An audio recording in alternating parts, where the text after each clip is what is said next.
السلام علیکم ورحمۃ اللہ وبرکاتہ۔ علامہ دانش حنفی قادری کی تحقیق واقعہ کربلا کی روشنی میں آپ کے سامنے پیش خدمت ہے۔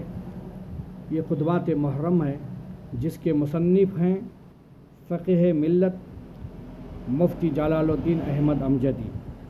آپ نے صفحہ نمبر 173 میں حضرت سیدنا عثمان غنی رضی اللہ تعالیٰ عنہ کی کرامتیں پیش فرمائی ہے۔ انہی کرامتوں میں سے ایک کرامت یہ آپ لکھتے ہیں کہ حضرت عبداللہ ابن عمر رضی اللہ تعالیٰ عنہ راوی ہیں کہ امیر المؤمنین حضرت عثمان غنی رضی اللہ تعالیٰ عنہ مسجد نبی شریف کے ممبر اقدس پر خطبہ پڑھ رہے تھے۔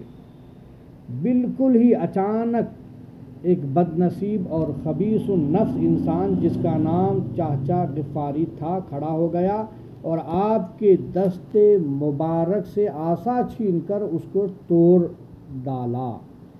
آپ نے اپنے حلیم و حیا کی وجہ سے اس سے کوئی مواخذہ نہیں فرمایا، لیکن خدائے تعالیٰ کی قہری و جباری نے اس بے ادبی اور گستاخی پر اس مردود کو یہ سزا دی کہ اس کے ہاتھ میں کینسر کا مرض ہو گیا اور اس کا ہاتھ گل سڑ کر گر پڑا اور وہ یہ سزا پا کر 1 سال کے اندر ہی مر گیا۔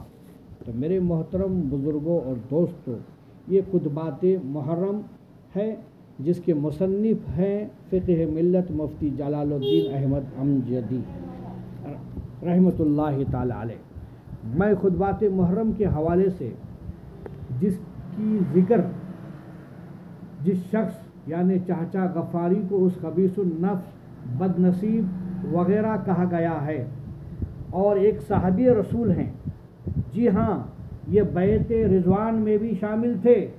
دراصل بات یہ ہے کہ جہاں کتب میں حضرت چاچا غفاری کا ذکر کیا گیا ہے وہی یہ عصا مبارک توڑنے والا واقعہ بھی لکھ دیا گیا ہے اور یہ کئی کتب میں ہوا ہے، اور ایسا لوگوں نے یہ سمجھ لیا کہ یہ عصا مبارک بھی یعنی حضرت چاچا غفاری ہی نے توڑا ہے، جبکہ اس نام کے 2 شخص اور ہیں، کیونکہ صحابی رسول نبی پاک صلی اللہ علیہ وسلم کے مبارک چیزوں کا بڑا ہی ادب و احترام کیا کرتے تھے۔ بھلا وہ کیسے ہو سکتا ہے کہ وہ نبی پاک صلی اللہ علیہ وسلم کے عصا مبارک کو توڑ سکتے، وہ بھی صحابی رسول؟ یہ ہرگز نہیں ہو سکتا۔ ہاں بات تو ہم یہ گمان بھی نہیں لا سکتے کہ صحابی نے ایسے کیا ہو۔ اس نام کے 2 شخص اور جو ہیں میں اب ان کا ذکر کرتا ہوں جن کی وجہ سے یہ غلطی ہوئی اور عصا توڑنے کی نسبت صحابی کی طرف کر دی گئی ہے۔ میرے محترم بزرگ اور دوستو، علامہ طاہر ابن مطہر رحمۃ اللہ تعالی علیہ لکھتے ہیں چاچا بن سنام غفاری تھا، اس نے عصا چھین کر توڑ دیا۔ اور علامہ ابو العباس جعفر محمد مستغفری رحمۃ اللہ تعالی علیہ لکھتے ہیں یعنی ایک آدمی جسے چاچا یا ابن الچاچا غفاری کہا جاتا تھا وہ اٹھا اور عصا توڑا۔ ایسے ہی علامہ اسماعیل بن محمد اصبہانی رحمۃ اللہ تعالی لکھتے ہیں، کیا لکھتے ہیں؟ یعنی ایک آدمی جسے چاچا یا ابن الچاچا غفاری کہا جاتا تھا اس نے حضرت عثمان غنی کے ہاتھ سے لے کر عصا توڑ دیا۔ یہ عبارت بتا رہی ہے اس شخص کو چاچا بن سعد غفاری کی ذات مراد لینا بلا دلیل کے ہے۔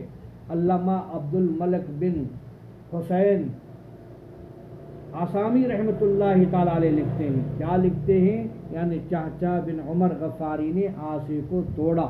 اس عبارت میں چاچا عمر غفاری ہے، اس نام کے بھی کوئی صحابی رسول نہیں ہیں۔ آخر میں علامہ شہاب الدین قفاجی رحمۃ اللہ تعالی علیہ کی عبارت پیش کرتا ہوں جو کہ اس معاملے میں حرف آخر کی حیثیت رکھتی ہے۔ میرے محترم بزرگوں اور دوستوں، آپ لکھتے ہیں کیا لکھتے ہیں؟ نبی کریم صلی اللہ علیہ وسلم کے ساتھ غزوات میں شریک ہونے والے صحابی کا عصا مبارک کے ساتھ ایسی بے باکی کرنا اگر تسلیم کر لیا جائے تو اس میں کئی ایسے اشکالات ہو سکتے ہیں۔ میرے دوستوں اور بزرگوں اچھی طرح جانتے تھے تو پھر تھوڑا مزید کلام کرنے کے بعد فرماتے ہیں بہرحال یہ ہے کہ اتنی بڑی غلطی ہے جسے ایک مومن صاحب رسول سے جوڑنا ہرگز مناسب نہیں ہے۔ بہرحال صحابی رسول حضرت چاچا بن سعد رضی اللہ تعالیٰ عنہ کی طرف اس معاملے کو یقینی اور قطعی طور پر منسوب نہیں کیا جا سکتا۔ محترم حضرات، دیکھا آپ نے خطبات محرم میں بلا تحقیق کے محض نقل کر کے اس کو لکھ دیا گیا، جو بہت بڑی غلطی ہے۔ فقیہ ملت مفتی جلال الدین احمد امجدی کے تعلق سے یہی نہیں کہ اس واقعے کے بارے میں عام طور پر کرامات بیان کرنے لکھنے میں تحقیق نہیں کی جاتی، یہی وجہ ہے کہ آپ نے لکھ دیا، اس پر اعتماد کرتے ہوئے اس کو لکھ دیا، اس لکھ دینے سے ان پر کوئی گرفت بھی نہیں ہے۔ یہی وجہ ہے کہ واقعہ کربلا میں صرف اعتماد اور بلا تحقیق کے اس کو لکھ دیا گیا۔ اس میں کربلا کے واقعات میں کئی من گھڑت روایات بھی شامل ہو گئی ہیں۔ آپ دیکھ کر سمجھ کر پڑھیے اور اچھے عالم دین سے خطبات محرم کے تعلق سے سنتے رہیے۔ السلام علیکم۔